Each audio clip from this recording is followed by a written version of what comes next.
किसी ने बड़े कमाल की बात कही है कि आवाज ऊंची हो तो कुछ लोग सुनते हैं, लेकिन अगर बात ऊंची हो तो बहुत सारे लोग सुनते हैं। हाय गाइस, मैं हूं आरजे कार्तिक। एक छोटी सी कहानी। ये कहानी एक लड़के की। 24 साल का लड़का जो सेठ के यहाँ पर नौकरी करता था। उसके माँ बाप इस दुनिया में नहीं थे। जिंदगी बड़ी परेशानी में चल रही थी। वो जाता था, रोजाना पैसे कमा करके घर आता था, खाना बनाता था, खाता था, सो जाता था। एक दिन उसने देखा कि उसने 4 चपाती और सब्जी बनाई। हाथ मुंह धोकर के वापस आया, तब तक 3 बची। दूसरे दिन भी यही हुआ। तीसरे दिन उसने ध्यान रखा और चूहे को पकड़ लिया। एक चूहा मोटा सा चपाती लेके जा रहा था। चूहे को पकड़ा तो चूहे ने कहा कि भैया मेरी किस्मत का क्यों खा रहे हो, मेरी चपाती तो मुझे ले जाने दो। तो लड़के ने कहा बेटा मेरे पास में ज्यादा पैसा नहीं, सिर्फ 4 मैंने बनाई है चपाती, उसमें से एक तुम ले जा रहे हो, मैं क्या करूंगा, मेरी जिंदगी ने मुझे बेहाल कर रखा है। तो चूहे ने कहा कि तुम्हारे सारे सवालों के जवाब तुम्हें एक इंसान दे सकता है। लड़के ने पूछा कि कौन है? तो चूहे ने कहा कि गौतम बुद्ध है, उनके आश्रम में जाओ, उनसे अपनी जिंदगी के बारे में पूछो, वो तुम्हें रास्ता बताएंगे कि करना क्या है। लड़के ने कहा बहुत बढ़िया बात है। चूहे की बात मान ली, गौतम बुद्ध से मिलने के लिए चल पड़ा। सेठ से छुट्टी ले ली 5-6 दिन की। रास्ता लंबा था, रात हो गई। इस लड़के को कुछ दिखाई नहीं दे रहा था। थोड़ी दूर पर एक हवेली दिखाई दी, वहां गया, जाकर के शरण मांगी। हवेली की मालकिन ने पूछा कि बेटा कहां जा रहे हो? तो लड़के ने कहा कि गौतम बुद्ध के आश्रम जा रहा हूं, उनसे मिलने के लिए। तो मालकिन ने कहा कि बहुत बढ़िया जगह जा रहे हो, गौतम बुद्ध से हमारे एक सवाल का जवाब लेकर के आना, अगर वो सवाल का जवाब दे दें। तो लड़के ने कहा जरूर, आपका सवाल पूछूंगा, बताइए। तो हवेली की मालकिन ने कहा कि बेटा मेरी 20 साल की बेटी है, जो 20 सालों से एक शब्द नहीं बोली है, बोल नहीं सकती है। बस उनसे पूछ लेना कि ये बेटी कब बोलेगी। ये बोलते बोलते उनकी आंखों में आंसू आ गए। लड़के ने कहा माता जी आप परेशान मत हो, मैं जाऊंगा और आपके सवाल का जवाब जरूर लेकर आऊंगा। लड़का अगले दिन चल पड़ा। रास्ता बहुत ज्यादा लंबा था। रास्ते में उसे बड़े बड़े पहाड़ मिले, ऊंचे ऊंचे पहाड़, बर्फ वाले पहाड़। उसे समझ नहीं आ रहा था कि कैसे पार करूंगा, बड़ी देर हो जाएगी। तभी उसे एक जादूगर दिखाई दिया जो वहां बैठ करके तपस्या कर रहा था। जादूगर के पास गया, उससे बोला कि मुझे गौतम बुद्ध से मिलने के लिए जाना है, रास्ता तो बहुत ही परेशानी वाला लग रहा है, कैसे मैं पार करूंगा? तो जादूगर ने कहा कि गौतम बुद्ध से मिलने जा रहे हो, मेरे एक सवाल का जवाब लेकर के आ जाना, पहाड़ तुम्हें फटाफट से पार करा दूंगा। लड़के ने कहा आपका सवाल बताओ। तो जादूगर ने कहा कि 1000 सालों से यहां पर इसी पहाड़ पर तपस्या कर रहा हूं स्वर्ग जाने के लिए, मुझे समझ नहीं आ रहा कि स्वर्ग कब जाऊंगा। तो लड़के ने कहा ठीक है, आपके सवाल का जवाब लेकर के आते हैं। जादूगर ने छड़ी घुमाई, लड़के को पहाड़ पार करा दिए। मैदानी इलाका आ गया। वहां पर एक बड़ी सी नदी थी। लड़के के सामने फिर से समस्या थी कि अब ये नदी कैसे पार करें। तभी उसे वहां पर एक बड़ा सा कछुआ दिखाई दिया। कछुए से मदद मांगी कि आपकी पीठ पर बैठा करके मुझे नदी पार करा दीजिए। कछुए ने कहा ठीक है।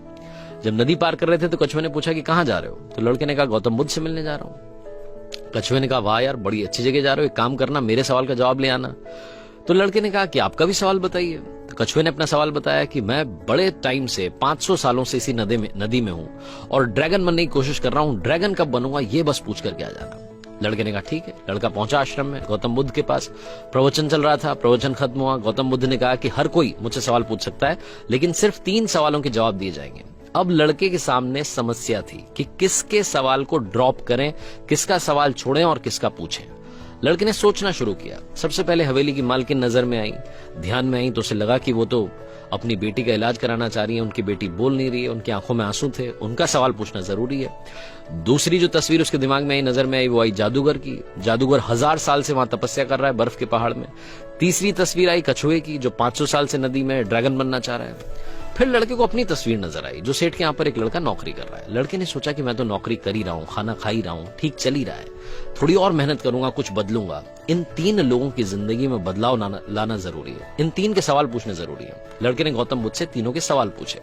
गौतम बुद्ध ने जवाब दिया सबसे पहले हवेली की मालकिन के सवाल का। उन्होंने कहा कि उस मालकिन की जो बेटी है 20 साल की, उसकी जैसे ही शादी होगी वो लड़की बोलना शुरू कर देगी। दूसरे सवाल का जवाब देते हुए गौतम बुद्ध ने कहा कि जो जादूगर है उससे कहना कि वो छड़ी छोड़ दे, जिस दिन उसने छड़ी छोड़ दी, छड़ी का त्याग कर दिया, वो स्वर्ग चला जाएगा। तीसरा सवाल था कछुए का। गौतम बुद्ध ने कहा कि उस कछुए से कहना कि अपना कवच उतार दे, जिस दिन उसने कवच उतार दिया उस दिन वो ड्रैगन बन जाएगा। लड़के ने नमस्कार किया, प्रणाम किया, चल पड़ा वापस। रास्ते में कछुआ मिला। कछुए से कहा कि भैया कवच उतार दो। गौतम बुद्ध ने कहा तुम ड्रैगन बन जाओगे। कछुए ने जैसे ही कवच उतारा, मोती ही मोती निकल आया। कछुए ने कहा मोती का मैं क्या करूंगा, आप ले जाओ। लड़के को मोती दे दिए और कछुआ ड्रैगन बन गया। थोड़ा आगे चला तो जादूगर मिला। जादूगर को जाकर के कहा कि भैया आपको छड़ी छोड़नी पड़ेगी, तभी आप स्वर्ग जा पाओगे। जादूगर ने कहा ये लो छड़ी छोड़ दी, ये छड़ी तुम रख लो, मैं स्वर्ग चला जाऊंगा। जादूगर स्वर्ग चला गया। और अब आई बारी तीसरे सवाल की। ये पहुंचा उस हवेली में जहां मालकिन ने सवाल भेजा था। मालकिन से जाकर के बोला कि मालकिन आपका जो सवाल था उसको जवाब मिल गया है। आपकी 20 साल की बेटी की जिस दिन शादी हो जाएगी उस दिन ही बोलना शुरू कर देगी। उन्होंने कहा क्या बात है, तो देर कैसी, मेरे सामने ही तो दूल्हा बैठा है। तुमसे बढ़िया लड़का कौन हो सकता है। लड़की को बुलाया गया, लड़के ने लड़की को देखा, लड़की ने लड़के को देखा, शादी करा दी गई। और जैसे ही शादी हुई, लड़की ने पहली बात बोली कि आप तो वही हो जो उस दिन रात में हमारे यहाँ आकर के रुके थे। लड़की ने बोलना शुरू कर दिया। लड़के के पास में जिंदगी में पैसा आ गया, क्योंकि मोती मोती आ गए, जादूगर की छड़ी आ गई, ताकत आ गई, और शादी भी हो गई। लड़के की जिंदगी सेटल हो गई, सिर्फ इसलिए क्योंकि उसने अपने सवाल का त्याग कर दिया था। इस दुनिया में जो जहाज होता है जब किनारे पर होता है तो सुरक्षित होता है, सबसे ज्यादा सेफ होता है, लेकिन उसे दूसरे किनारे पर जाने के लिए इस किनारे का त्याग करना पड़ता है, लहरों से भिड़ना पड़ता है, मुकाबला करना पड़ता है।